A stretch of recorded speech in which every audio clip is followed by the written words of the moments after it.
Magluluto tayo ng munggo. Munggo kayo dyan. Meron tayong ganito. Meron tayong black pepper.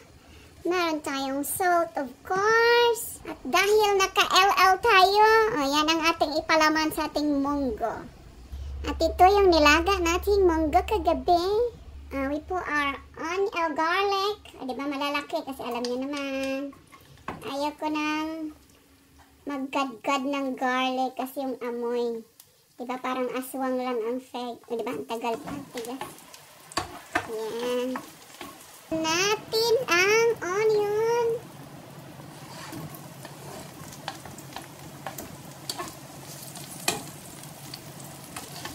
Tapos mix na lang. Halo-haloin mo lang sila.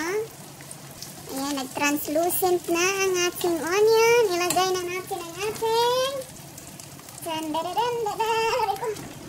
munggo.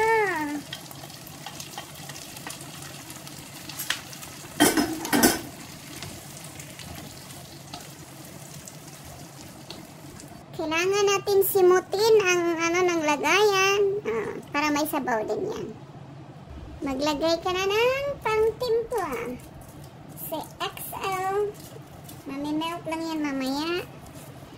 Tapos si black. Diba? Ang tigas pa. Si black pepper.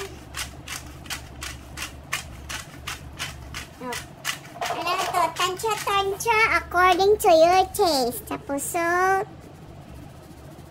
Mag-adjust lang tayo mamaya. Tapos haluin mo.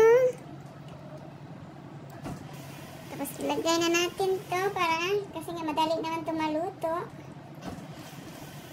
Diba hindi ko na ginisa. Experiment. Takpan muna natin para mag-boil. Ayan na. O diba? Munggo di, Munggo di